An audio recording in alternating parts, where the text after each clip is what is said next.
Welcome to the Kaleidoscope of Possibilities, Alternative Perspectives on Mental Health. My name is Dr. Adriana Popescu. I'm a licensed clinical psychologist and leader in the field of mental health, energy psychology, addiction, trauma, and empowerment. In this podcast, we will be exploring mental health from a variety of perspectives, from the spiritual to the shamanic and beyond. What if mental illness isn't everything we think it is? What if everything we see as a pathology is actually a possibility? What else is possible with mental health?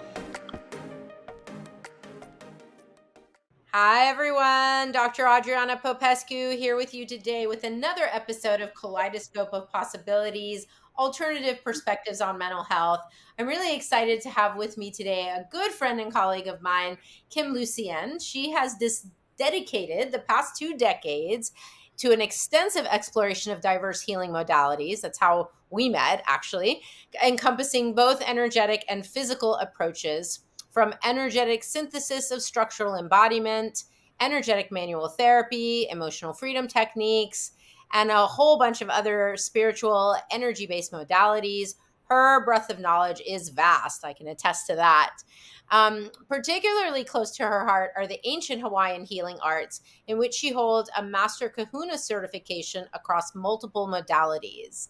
After a decade of serving clients in human-centered practices, Kim transitioned her focus to working with animals, with a particular emphasis on equine therapy. Over the past few years, she collaborated with Dean Murray, refining her expertise in myofascial bodywork techniques that form the cornerstone of her practice today. Kim's current work centers on facilitating deeper connections between horses and their owners, harnessing intuitive awareness and communication to promote holistic well-being. Welcome, Kim. Thank you. So happy to have you with us today. So happy to get a chance to talk with you in a more different kind of way than we do in our normal day-to-day interactions. Yeah. But I love to start always the podcast with finding out more about our guests. So tell us more about your story. How did you get into doing any of this healing kind of work? And we'll go from there. All right. Well, I mean, it's kind of crazy, right? I have an accounting and finance degree. So I was a competitive athlete growing up, did all of that, got a finance degree, worked for many, many years, doing consulting and, around business related things. Also, all the while searching for other things. What else? What else is possible? What else is out there? This can't possibly be it, essentially. And the wellness stuff also really started when I was an athlete, right? And it was different then, but the groundwork for that really started way back then. So fast forward, so during all of that time, I was just like on my own time for my own sort of personal interest, learning and studying and workshopping and doing all the things, really to just make myself better or to just learn because I was curious. And then that sort of morphed into like the teachers and the mentors that I was working with. There started to be a lot of like, we really think you're a healer. We really think that you should consider this like other aspect of your personality. So then that just led me to ask different questions and look into other things. And I mean, quite frankly, I'm still figuring that out and probably will be. So that's the sort of like broad strokes. And then specifically, so that's what led to healing and body work and facilitation and all of the things with people. I also always really tested in all of the, like, what do you call them? Proficiency, aptitude, whatever those tests are, right? That you always are taking as you're growing up. It was always like lawyer, doctor, or teacher, coach, therapist, So I have sort of cobbled together a sort of like miscellaneous combination of those things in my own way. Yes, very much so. And tell us a little bit, I'll come back to people, but I have been witness to your evolution into working more with animals, which Yeah. was a very unexpected turn, I think, in your life. Can you tell us more about how did you get into working with horses? I rode here and there growing up. It wasn't something I really had access to. I wasn't really exposed to it. It was like, oh, we're on vacation. Let's ride a mule. Let's ride a donkey. Let's ride a horse. So I never had sort of access before that. It was always just, dogs and cats or whatever. I would say that like kids and animals have always loved me. So there's always that aspect of it. And so I've always liked animals from that perspective. But in any case, I was looking more into in the course of all of my studies. Equine facilitated learning started to become a lot more popular, equine therapy. And so I was sort of looking, and just the healing power of animals in general, in terms of alternative things to explore. And so that got me specifically looking more in horses. And so I was, but all of that time, like, I'm like, horses are big and I'm little, and that seems like possibly not a great idea. I actually also, in my early 20s, I actually started riding and was like taking lessons and wanted to really do that, and had a pretty bad fall, and was also working like that was at the very beginning of like my hardcore business career, and working like crazy and not really having the time. So I had all of those things like underlaying all of that. So fast forward to taking a bodywork class for myofascial release and myofascial bodywork, where we did people and animals. And so that was really my first exposure to the horses. And it was a good example of how the universe has plans, right? Because I was just like, oh, there was just a lot of sort of feedback during the thing about how I had an aptitude for this and how natural I seemed with the horses, and different things. And at that point, really having very minimal exposure to horses in general, right? So, and then it all just really sort of small snowballed on its own. And and then that just got me into horses more. And then I did make a conscious choice to really want to work on horses in particular, and be able to work with horses and people together also. So that's how that came about. And now I have 9 equines, right? Like, and I say equines because I have 8 horses and a donkey. uh, so it went from hardly anything to my entire existence over the course of 3 years. I mean, I went from just 0 to 8,000 in like 2 days. You did. And you had I guess it wasn't a dislike of horses. I want to correct that. It was a fear of horses. You No, really I had a healthy, I would say a healthy respect, but also I was afraid of getting hurt. And I mean, I'm still always very conscious about physical safety. But yeah, but because when I had that bad fall, I was, injured but not injured and whatever. Yeah, so I definitely was. I would have, if you asked me, I would be like, I'm kind of afraid. Mhm. That would have been my response at the time. And how did you get over that? And like, was there something in particular or a moment that it shifted for you? Not really. I mean, I think I had other transitions in my life going on. I was making a huge, I decided, so I was living in Hawaii at the time. I did start riding there. For the first time, I had easy access to that. And so I had started, taking riding lessons again, and wanting to like get more physically comfortable with them in that way. And then I moved back to the mainland, and I just that was around the time when I made the choice that like I'd like this to be like one of my primary focuses, and I need to like know how to handle a horse if I'm going to like if I want clients to be able to rely on me, or whatever, right? I was like, I better know what I'm talking about, because it's one thing to like follow the energy and do the stuff, but when you're interacting with horses, they are large, they are flight animals, there are risky things that happens. There are very compromising, and in doing the body work, not so much in doing the like therapy for people with them, there are physically unsafe positions, right? So I was like, I need to, if this is really important to me, I need to know more. So that's the only really conscious choice. And then again, I found a place, and then before I knew it, I was riding 7 days a week, multiple horses a day. And I had someone who grew up riding and who was now in her early 70s at the time say to me, "You have done what it takes most people a decade to do in like 2 years." So it really, even looking back at it now, I can see choice points, right? But it still really feels like it just happened.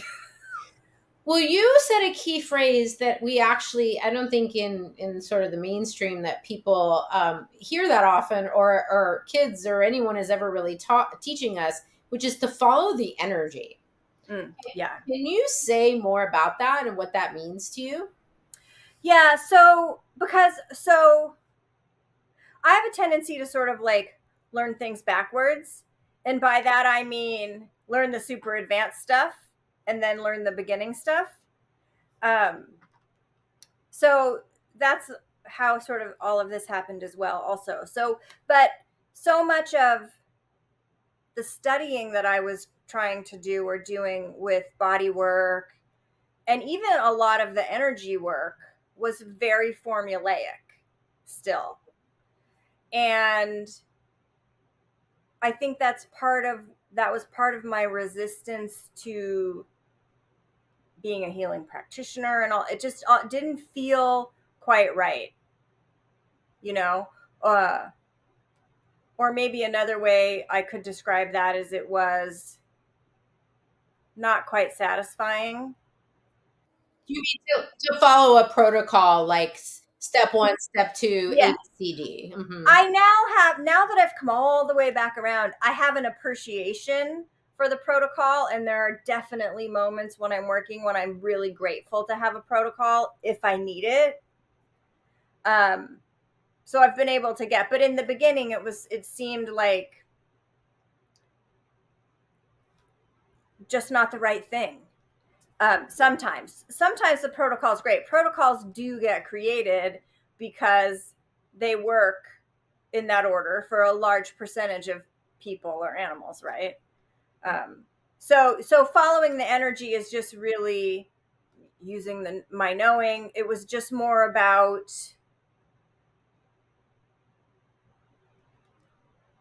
knowing where to put my hands and what to do, even though it was something I wasn't specifically taught or I wasn't taught to do it that way. I mean, another way to use another, it's very similar in the way it feels in my body to when I surf, right? Surfing and horseback riding are the two of the times in my life where there are large chunks of moments in time where I am literally fully present in what I am physically doing. And there is not all of that chatter that we all got going on, right? And so for me, following the energy instead of, oh, what's step A, what's step B, what's step C, that's sort of what it's also like being present where like the noise is gone and, you know, It's a flow state. It's there's a guy with a very long last name who wrote a book called Flow, and it's all about like being in that flow state where you're so present it's almost as if time doesn't exist anymore. Um, and and I think that as healers, that is so important, and it's so funny because I'm, pretty advanced in my career as well. And I've done body work and obviously psychology and coaching and energy work and all kinds of different things. Also, I mean, I have an enormous toolbox, as do you. And that's wonderful to learn all the different modalities. But when you're actually present with somebody, a person, an animal, whatever it is you're sort of, or even working on yourself, I think to be intuitive and to be not thinking, okay, what's the next step, and because I think then you're not fully present. You're in your head. You're not aware of all the different. You're not present and receiving. You're in this like doing kind of state, if that makes sense. Yeah, yeah, for sure. And the other thing that's really different about working on animals in general, horses in particular, and I think that that is extra true because of the flight animal aspect of it. They don't, so you've gotten a massage and like that thing they're doing actually kind of hurts. You can't decide, does that hurt good or does that hurt and I want them to stop? But most of the time we'll like just grin and bear it and assume it's a hurt good situation and keep doing it. Animals don't do that. So um in order to be good at what you're doing, in order to really create change for the animal, you have to be willing to receive that. You have to be willing to be aware of that and receive that information. Because if they don't like it, they just move or bite you or kick you or many other things. So they don't take it. So there's a lesson in um, being aware and receiving the information that you don't get from people, because people can say it's fine when it's not, but animals don't. Well, and I think presence with animals too. I mean, anyone who works with animals in any kind of way or even has pets, I think if you are not really being present, like if you are petting a cat and you pet a little too long, and the next thing you know, there's a meow or a something you're not going to like. That's that's often because you're missing the signal, right? They're kind of telling you energetically, hey, or their tail is going in a certain way, like, hey, I don't really want this anymore. I don't like this. And then, the people don't ignore that. Or if you're riding a horse, I've also learned this from you and from, spending more conscious time with horses myself as an adult. If you're not really present when you're riding the horse, if you're kind of zoned out, spaced out, that's when the horse might buck you, knock you off, or go on a tear. And you're like, what just happened? Well, because they don't feel safe anymore with you. Right. Or your horse just won't do anything or go anywhere. You're like, how come it won't go where I want? Well, because hello, you're like over here and your horse is like, who's in charge? Right. Right. Yeah. They need to feel when you're riding the horse, or even when you're working with them, they really need to feel that you're protecting them. You have their back. And I also think people don't know that much about horses either. They think, oh, such a big animal, but it is a prey animal. You were saying flight animal, but prey Yeah. animal is accurate, which most people don't understand. They're the ones afraid of the horse rather than the horse is actually more likely afraid of you. Yes. Yes. The challenge is, yes, the safety comes from, the safety challenges come from they move fast and they're big. So, but there are some horses that where this is not the case, but in general, they're never they're not attacking. They're not meaning to knock you down or hit you or whatever the case may be, right? So, um, yeah, They're yeah, scared. yeah. They're But you're right. In general, right? They don't have words and they don't have hands. They have ears and they have hooves and they have a tail. That's pretty. I mean, they do have some vocalizations, but that's how they communicate. And always, always, there were signs before the buck, before the kick, or before the nip, and you didn't get them. yeah. Yeah. Always. They do not go straight to the let me nail this person Yes, or exactly. this horse or this dog, right? And that's how they are with each other also. Yes. Yes, watching horses is quite interesting actually. If you just watch them on their own doing their own thing. Their ways of engaging with, like, it seems like everything's fine. The next thing you know, one's like smacking the other one or giving him a kick or I don't know, whatever. All of a sudden, like, there's a to do, and you're like, what happened? So developing this I would call it an awareness, maybe an intuitive awareness. As you were talking about that, and especially as you were talking about kind of being non-linear in learning and in how you be with the animals and with people. The word neurodivergent popped into my head, and so I wondered if you could comment a little bit about being neurodivergent, or how is it that people who are neurodivergent, which is a topic we've definitely talked about on this show before, why do those of us who identify in that kind of way do better with animals sometimes than we might with people? Yeah. I'm by no means even anywhere near an expert on the whole neurodivergent thing, other than my own personal experience. And that is as someone who I think is neurodivergent, who was never diagnosed, who never, and I was really lucky. I didn't experience some of the challenges, or I just was able to use those challenges to my advantage and work around them. Right. I only really became aware that I was probably that really the very first time. I have a good friend whose son was having challenges in school. And then he was put, like, they were like, your son is having problems because he's gifted. And she called me and she was like, okay, I'm calling you because he has blah, blah, blah, blah, blah. And you have blah, blah, blah, blah, blah. So what's going on? And I was like, oh, well, I didn't know that was a thing. I mean, anyway, so that's just kind of funny. I think because our brains work differently, right? How we process information. And again, the fact that I was able to have a pretty successful, like, normal standard business career is slightly surprising given that. And in a very linear profession, by the way. It's not like I was in sales and marketing. Anyways, I think the brain works different, and um, I think because things make sense, how we make sense of things is different, which means that in order for us to be successful, or even, let's not say successful, to be functional in life, we find coping mechanisms or workarounds to make things make sense so that we can still function.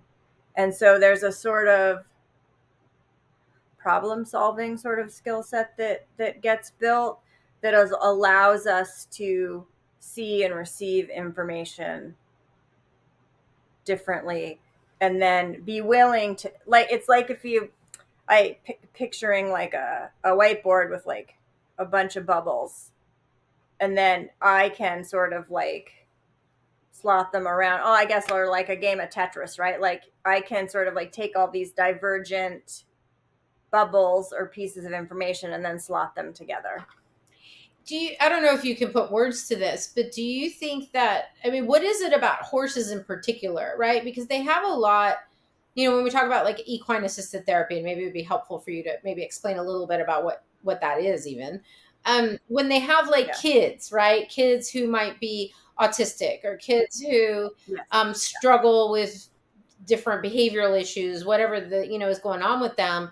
And we do, and it's actually quite popular in the addiction treatment world, where we take our Mm. clients who have addictions and mental health issues, and they go to farms and ranches and work with horses. They don't ride the horses, they do something different with them. Right. What is all that, and why is that healing? Like, what is, if you can put words to it?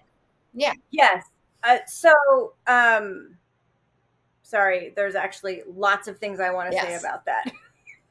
um, Firstly, for such a large animal that generally, I mean, if you take a poll, most people would tell you that they're afraid of horses, right? Especially if they have, just because they're big. So it's a very funny dichotomy. I don't know if that's the right word. It's very funny that horses are able to be equally cause fear and feel intense safety. So in terms of like why people want to work with animals and we want to do that, the animals, there's an energy about them where people feel safe to unburden themselves, essentially.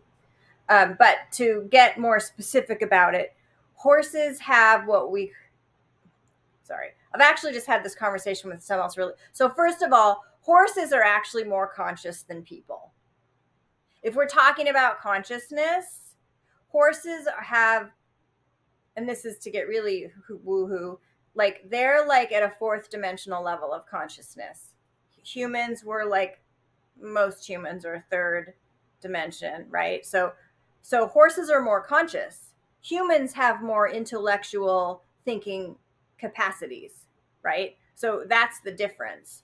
So horses don't have the judgment and the sort of constant thinking processing that goes on, right? So when you're in the presence of a horse, and this is true, this part of it's true about animals too. Like you could feel the same thing with dogs or cats or whatever your particular, I know people who feel that way about iguanas, so, um, but in particular, it's an extra, it's a super capacity of horses. Horses also can hear your heartbeat from like 400 feet away. It's huge. Like they can hear your heartbeat from a long ways away. They can sync with your heartbeat. So there is a physiological thing that occurs between your heartbeat and theirs. And that's, I think, part of what makes the safe space. And then, we've talked about this a lot. You know what it's like to be like truly in a space with no judgment, right? What that can create for people. So there's the physiological aspects of it, and then horses are also really good at being a mirror, you know. Um, and there's a lot of funny exercises that really sort of mirror to people how they function in life. Like one exercise that's always interesting is to give a person who doesn't know anything about horses a halter and ask them to go halter the horse and see generally how they approach the horse, and they go about doing that is often how they'll approach their personal relationships or their work relationships, or you know which is, there's a lot of information, healing information in that for people. And so, yeah, tell us more. What other kinds of exercises have you participated in or observed in this type of equine assisted therapies for people? Yeah. So I would say, I mean, the vast majority of equine assisted therapy is non mounted, where you're just in the space with the horse, interacting um, with the horses free so that they have choice also. And then usually it's, you're having a conversation, and then the horses will do something, or they'll exhibit a behavior, or they'll come over, or, and then that is a sort of, the typical like, oh, well, what does that mean to you? What do you think's going on for the horse? How does that feel for you? So that's like a good portion of it. There are also mounted, and they're called horse boy poses. It's how most people know of them. It's a whole big story. There was a book and a movie about a very autistic boy, and that's how these poses came to be. And you do sit on the horse and sit different ways and lie back, and those create a somatic experience and release for the person's physical body through the horse's body. So that's another one that you'll see, but not a lot. Not everyone does that. So there's a lot of learning how to lead a horse. Just because you put a halter on them and have a rope doesn't mean they're going to follow you, right? Right. So a lot of times we'll do activities like that, like lead them around. Can you walk them through an obstacle course? Grooming. Sometimes it's just simple grooming and just like being in the space and the presence of that, you know, energy. And it's always very different depending on what the person needs and what's up for them. And um, so I think that there's something about having there that allows people to sort of let things go or to process things that maybe wouldn't come up in traditional talk therapy. Yeah. Well, yeah. I mean, even if you think about, like, for example, from coming from my field, traditionally working with kids, um, I would say younger than teenagers, you're not doing talk therapy. You're doing play therapy, and it's in the playing, and or it could be art therapy. There's something called sand tray, where you kind of you have literally like a tray of sand and different figurines, right? Like different, like GI Joe or a little mini horse or whatever, and you let the kid just pick whatever pieces they want, and they put it in the tray in whatever configuration, and then you interpret it. You, like, not to the kid, but like you can see, like, maybe they set up a whole army thing, and all the army guys are like aiming their guns at one person. It's like, oh, what is that? Is that kid feeling like he's under attack? You really can understand a lot non-verbally. And I think when we're talking neurodivergence, or we're talking trauma, if we're talking people who've been traumatized, especially maybe pre-verbally, before, when they were super young and they didn't even have words, or traumas that happen to the body, I think healing modalities like this, like working with animals, can be so powerful, because it's a way to engage in the energetics of healing without the words. And I think that sometimes that is very magical and powerful in and of itself. Yeah, yeah, yeah. And I've had what things where we'll have like a circle of people in the paddock sitting down, and journaling, and then just like the miniature horses that I have loose, and they just sort of come around, and like Romeo has multiple times come over and laid down in the middle of the circle, and that's actually not normal, right? Horses, lying down for horses is an intensely vulnerable position for them to be in. So it's they also just, and there are, just like people, you're a therapist, you have an aptitude for being a therapist, right? Like there are horses that have an aptitude for being therapy horses. um so they just know stuff that we don't. And it's always amazing because it kind of looks like nothing's happening, like they're not doing anything, and people have these like profound experiences when it seems like you just hung around and the horse sort of milled around and nuzzled your shoulder or whatever. No, but they are. I was with you in one of those workshops where we were doing myofascial release work on people and on horses. And I remember we put the massage tables in the pens with the horses. And I remember being on the massage table, I was being worked on, and there were people kind of holding different body parts. And the horse came right over and stuck his nose, right, and was nuzzling like around my belly. I was very clear that he was showing them, where to put their hands and where to work, that I had something going on in my gut, right? And I did. And they didn't know that, but the horse knew that. And the horse was like, I feel like he was indicating to them, this is where you want to be working. It was really fascinating. And they know too when they're receiving energy, and I want to get to that in a minute. I also had the impression when we were working on the horses that they knew what we were doing, and that they were willing and receptive, and also contributing to their own healing process. Like when we worked on that horse that had cancer, and I had my hand on one of his tumors. He had a giant tumor in his neck, and he was just like digging his neck into my hands. And you would think, maybe at first glance, like, well, he doesn't like it, don't do that, but he knew exactly what I was doing, and he was trying to meet me with pressure from his own side to try to move the energy around this stuck tumor that was there. And then I felt it shrinking in my hands. It's one of the coolest experiences I've ever had. So I want to talk too about how healing it can be for us to do healing work on animals. And then I want to bring in the topic of co-regulation. So maybe you can kind of just go from there, and let's explore this side of it. Yeah, yeah. I mean, I think that the the there's always a, not a give and take, but a giving and receiving, which is different than giving and taking. And horses are also an animal because they're a prey animal, because they have jobs, right? Like they're even if you want to call them a pet, which horses are not pets, but um, like they have jobs, and they have jobs that they like to do, right? The horses.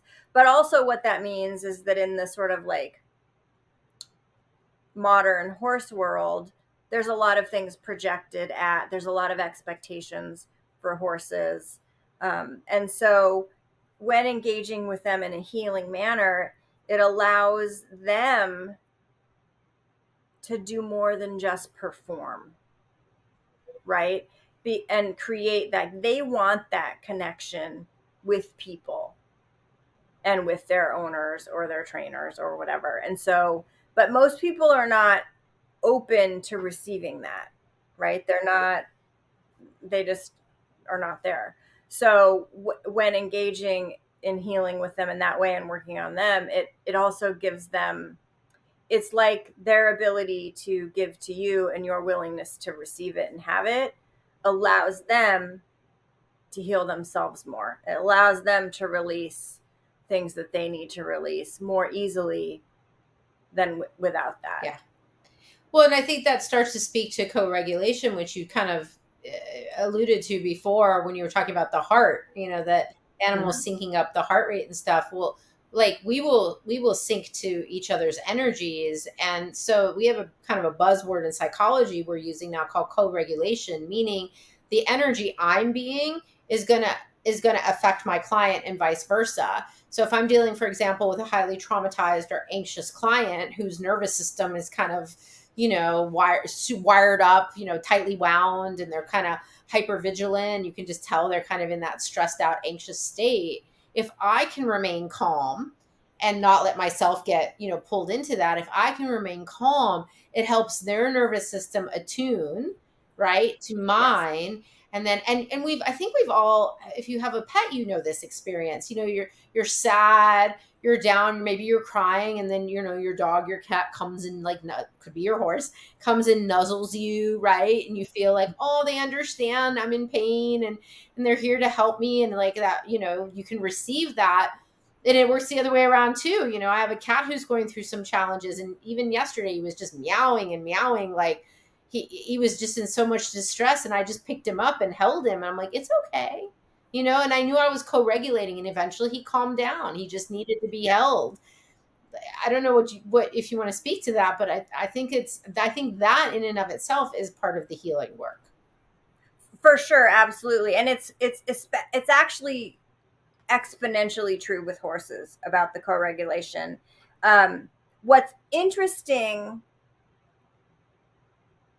about horses is that it can kind of go both ways. So, and by that I mean you can show up, and if you're having a bad day, like it's so funny, like recently someone showed up and they were in a crappy mood, and they're like doing their stuff, and they get on and then like come out and they had a crappy ride, and they were like, well, that my horse just wasn't this and that and the other thing, and it's like, do you see how you're being? Mhm.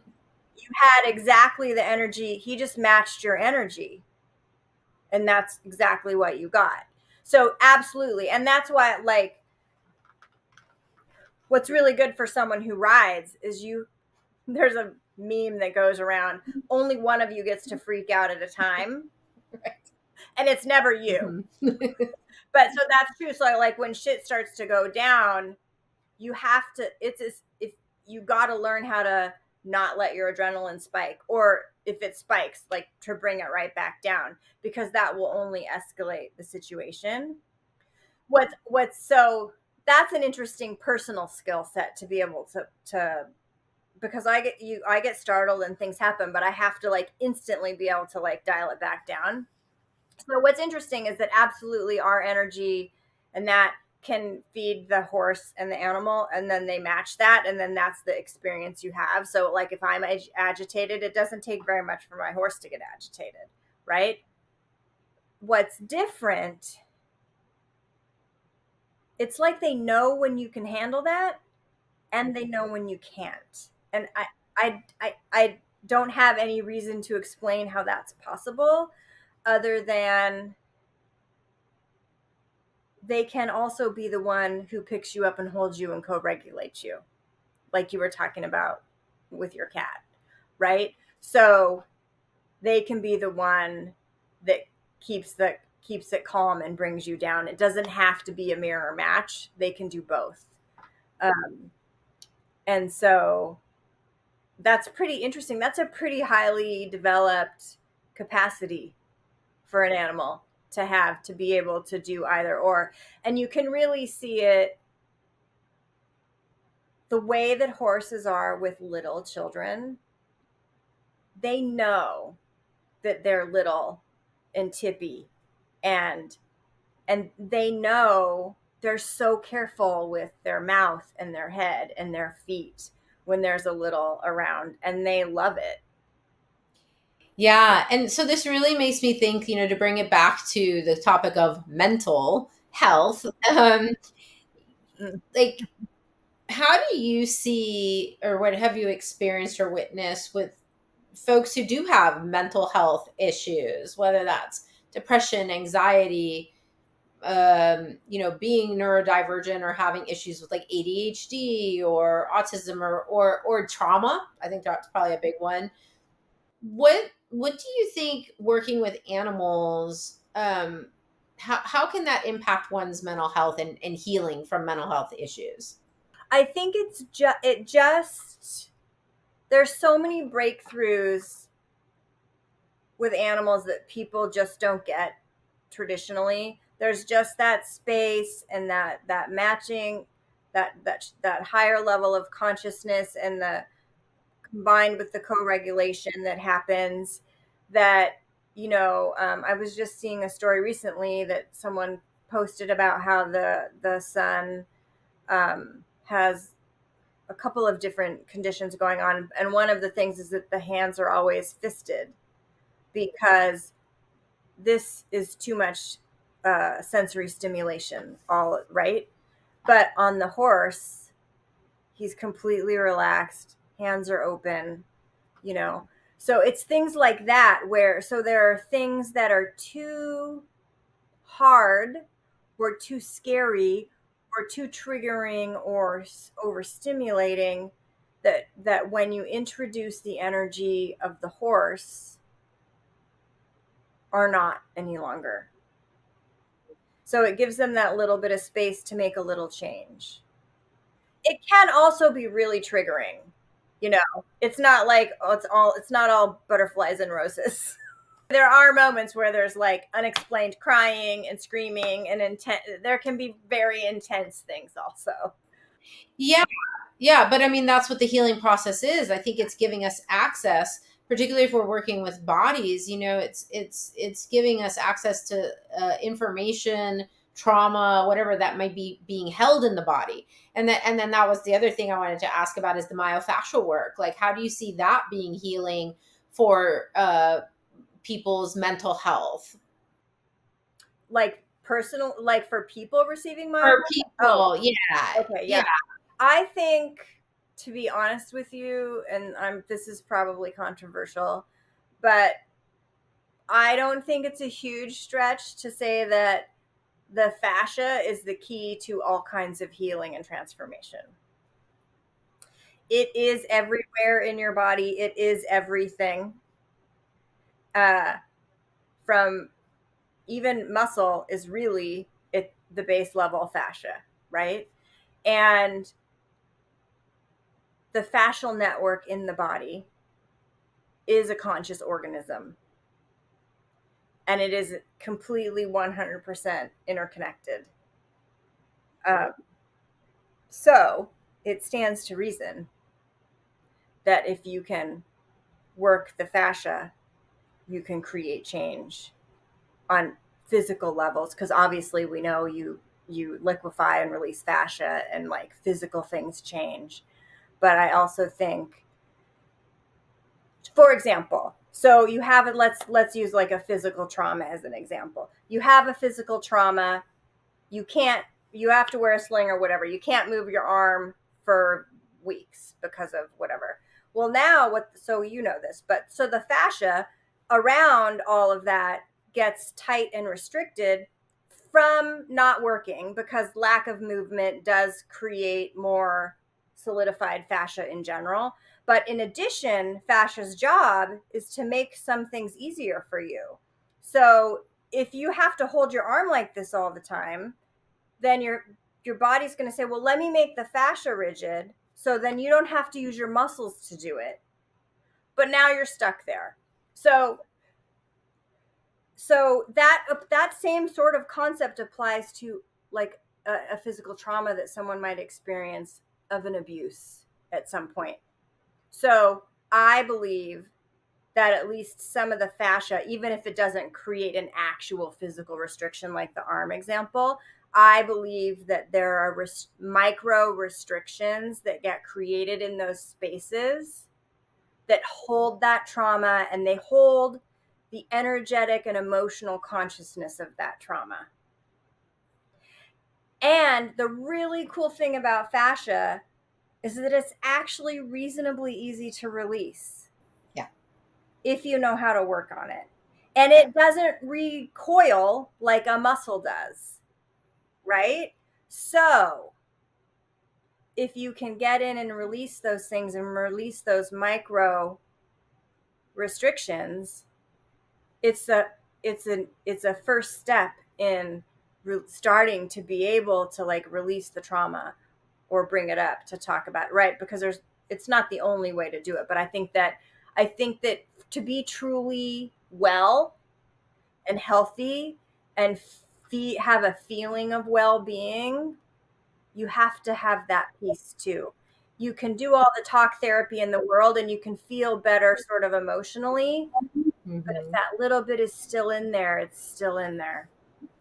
And I know that firsthand, both as a body worker and energy worker, and having done the work and received it myself. Like, 5 car accidents, 5 whiplash injuries, Yeah. all the muscles in the fascia in my neck for years. And even there's still some today is just very rigid. The body protects that area. So everything gets super hard. And then when you don't have fluidity, when you don't have movement, and then besides just the pain and discomfort, Yeah. which affects your psyche and your psychological well-being, I think it's the restriction of energy. When blood flow can't get to a part of the body, when the energy can't flow through that part of the body, that creates imbalances, that creates Yeah. disease. Traditional Chinese medicine, right, would tell Yep. us that creates disease, and you have to remove those blockages, allow the body to heal itself.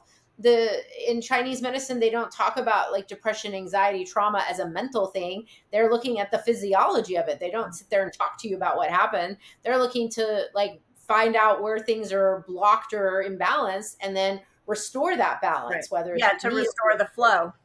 Exactly. And I feel like that's what also, some of this work does too. And, I do it so many different healing modalities, but I think about like brain spotting, for example, a trauma healing modality that came from EMDR.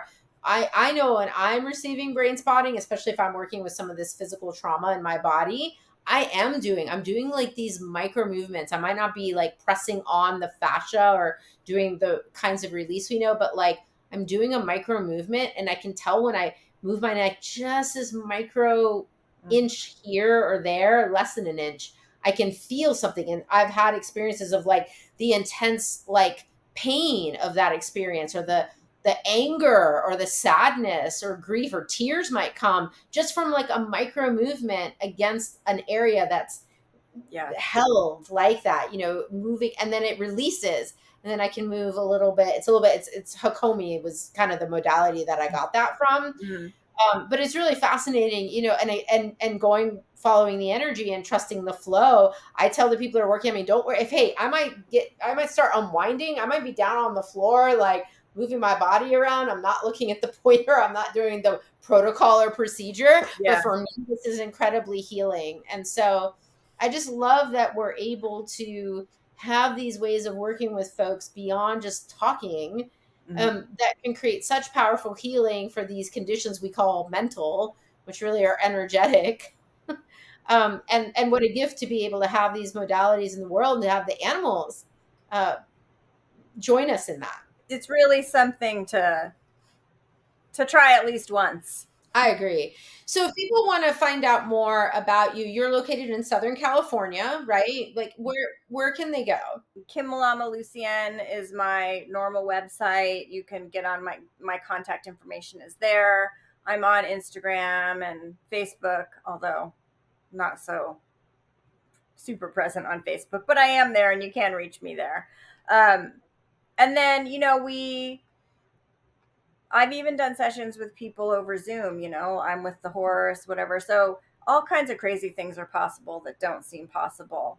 But yeah, so pretty much website, um, and Instagram. Those are probably the two best ways to reach me. And we'll add those to the show notes. We always add all the details there.